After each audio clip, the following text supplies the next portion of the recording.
Halo semuanya, selamat datang kembali di Bincang Karir. Saya Arfian, dan malam ini atau pagi ini atau kapanpun kamu mendengarkan ini, saya senang kamu ada di sini.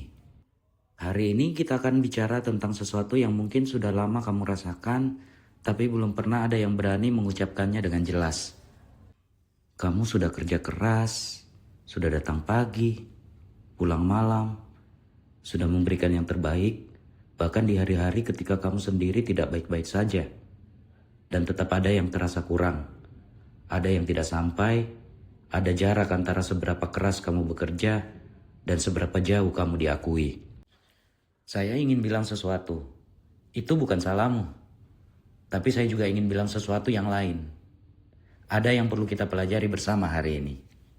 Dulu saya pernah percaya satu hal, bahwa dunia kerja itu adil, bahwa yang terbaik pasti akan menang, bahwa kualitas pada akhirnya selalu menemukan jalannya sendiri.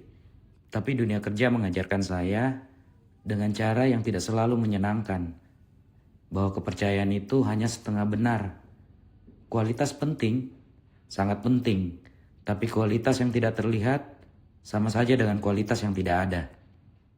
Dan disinilah pertanyaan yang sesungguhnya. Bukan apakah kamu cukup baik, tapi apakah orang yang tepat tahu bahwa kamu sudah cukup baik. Saya mau cerita. Dulu ada dua orang tim saya bernama Dian dan Reza. Dian ini adalah tipe pekerja keras,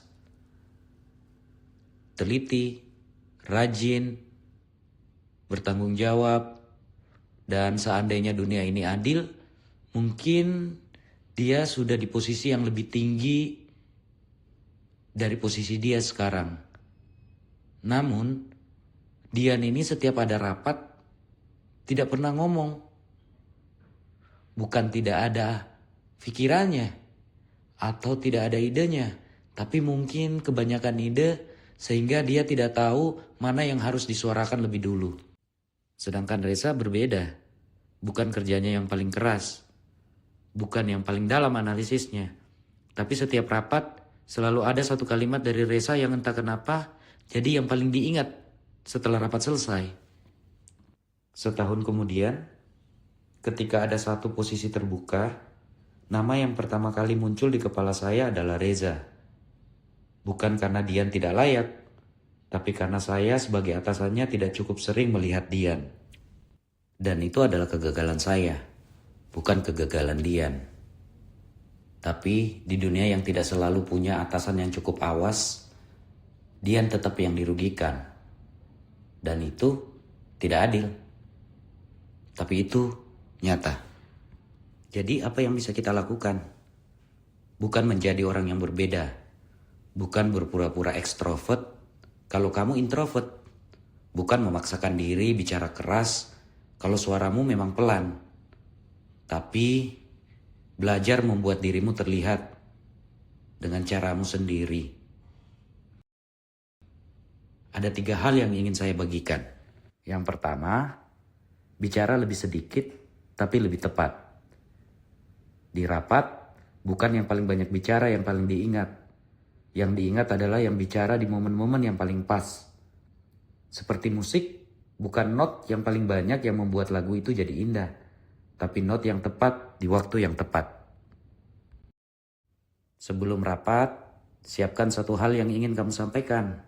Hanya satu, dan tunggu momennya.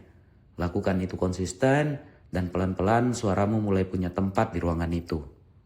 Yang kedua, jangan biarkan hasil kerjamu menjadi rahasia. Ini yang paling sering saya lihat dari orang-orang yang bekerja paling keras. Mereka menyelesaikan pekerjaan, lalu diam. Seolah-olah cukup. Seolah-olah dunia akan tahu sendiri. Dunia tidak selalu tahu. Atasanmu sibuk, pikirannya terbagi ke puluhan hal sekaligus. Yang sering dia ingat bukan yang terbaik, tapi yang paling sering dia dengar. Maka, sampaikan secara proaktif. Tidak perlu panjang, tidak perlu formal. 2 kalimat saja menurut saya sudah cukup. Pak, proyek ini selesai. Dan saya ingin berdiskusi lebih lanjut. 2 kalimat itu lebih kuat dari laporan 20 halaman yang tidak pernah dibuka. Yang ketiga, bangun reputasi yang spesifik. Ada bedanya antara dikenal dan diingat. Banyak orang dikenal, tapi tidak banyak orang yang benar-benar diingat untuk sesuatu yang spesifik. Kamu ingin ketika namamu disebut di ruangan yang tidak kamu masuki, orang langsung tahu itu kamu. Untuk apa?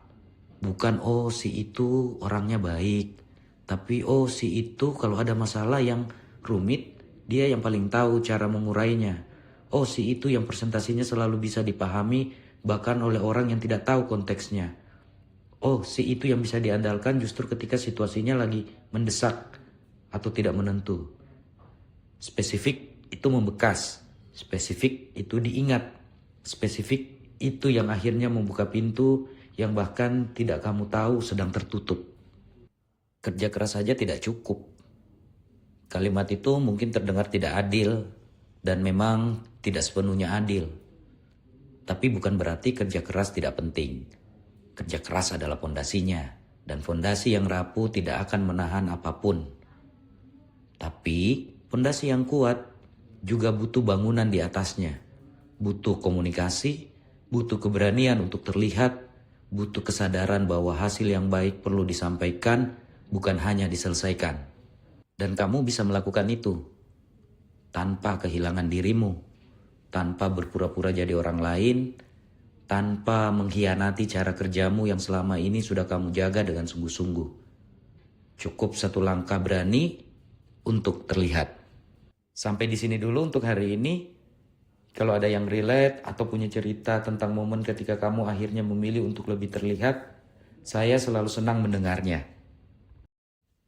Episode berikutnya kita akan bicara tentang sesuatu yang hampir semua orang hindari, tapi tidak bisa dihindari selamanya.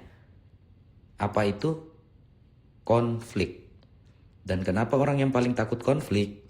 Terkadang justru sering tanpa sadar menjadi sumber konflik terbesar selama ini. Sampai nanti.